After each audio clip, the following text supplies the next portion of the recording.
मैं अपना कियानी साहब पे आपका जो इदारा है रहनुमा वो लाइफ स्किल बेस्ड एजुकेशन के ऊपर भी काम करता है। इस हवाले से सादा अल्फाज में हमारे व्यूअर्स को बता दें कि ये लाइफ स्किल बेस्ड एजुकेशन ये क्या चीज़ है। देखिए, बुनियादी तौर पर जब हम बच्चे को तालीम देते हैं, बच्चियों को तालीम देते हैं, तो उसके अंदर हम तालीम का जो कॉन्सेप्ट मैंने पहले जिक्र किया, बुनियादी फैक्ट्स देना जो है बच्चों को तालीम नहीं है। बच्चे को ऐसी तालीम देना जिससे वो अपनी ज़िंदगी में सुबह से शाम तक होने वाले मुख्तलिफ़ मामलात के दौरान रिक्वायर्ड स्किल्स को प्रैक्टिस कर सके और उनकी मदद से अच्छे फ़ैसले ले सके, अच्छे तरीके से उन फैसलों को कम्युनिकेट कर सके, अपने आप को प्रोटेक्ट कर सके, अपनी ग्रोथ को आगे बढ़ाने के लिए बासलाहियत हो।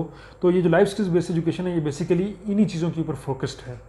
इसके अंदर जो हम कंपोनेंट्स पढ़ाते हैं उनमें ह्यूमन राइट्स है, जेंडर है, इंटरपर्सनल कम्युनिकेशन स्किल्स हैं, इंटरपर्सनल रिलेशनशिप्स हैं, डिसीजन मेकिंग है, प्यूबर्टी से रिलेटेड मसाइल हैं कि किस तरीके से आप जब बड़े होते हैं आपकी बॉडी के अंदर क्या क्या चेंजेस आते हैं, एज स्पेसिफिक अच्छे टीचर्स की मदद से और एक ऑथेंटिक अंदाज में हमें ये इन्फॉर्मेशन बच्चों तक जितनी ज़रूरत हो उनको उतनी देनी होती है।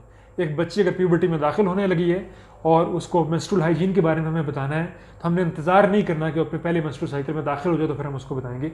हमें उसको 6 महीने 8 महीने पहले उसके बारे में बताना पड़ेगा, ताकि अचानक से उसके ऊपर बॉम्ब ना फूटे कि ये मेरी बॉडी किस तरीके से रिस्पॉन्ड कर रही है। उसको तैयार होना चाहिए।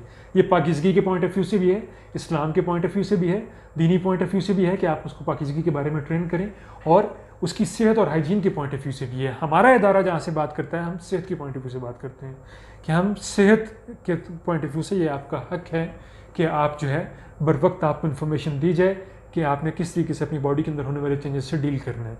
और वो इन्फॉर्मेशन जितनी आपकी उम्र की ज़रूरत है सिर्फ उतनी होनी चाहिए, उससे आगे की नहीं बताई जानी चाहिए, ऑथेंटिक होनी चाहिए, और आपके टीचर्स या किसी ज़िम्मेदार फ़र्द के थ्रू आपको पता चलनी चाहिए और किसी सिस्टम के थ्रू पता चलनी चाहिए।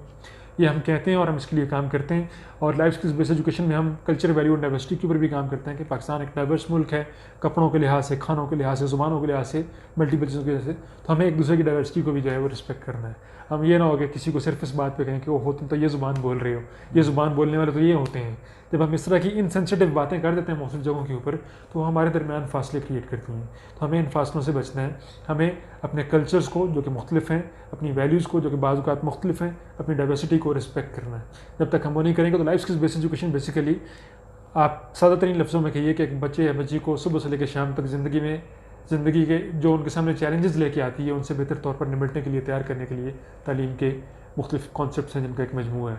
और कोशिश ये है कि ये मजमूआ मेन स्ट्रीम एजुकेशन के अंदर शामिल किया जाए।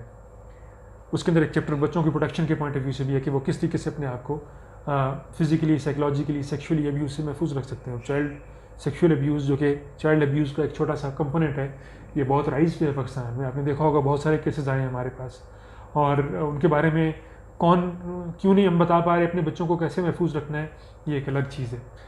पेरेंट्स समझते हैं कि टीचर बताएंगे, टीचर समझते हैं कि पेरेंट बताएंगे, और कोई भी नहीं बताएंगे।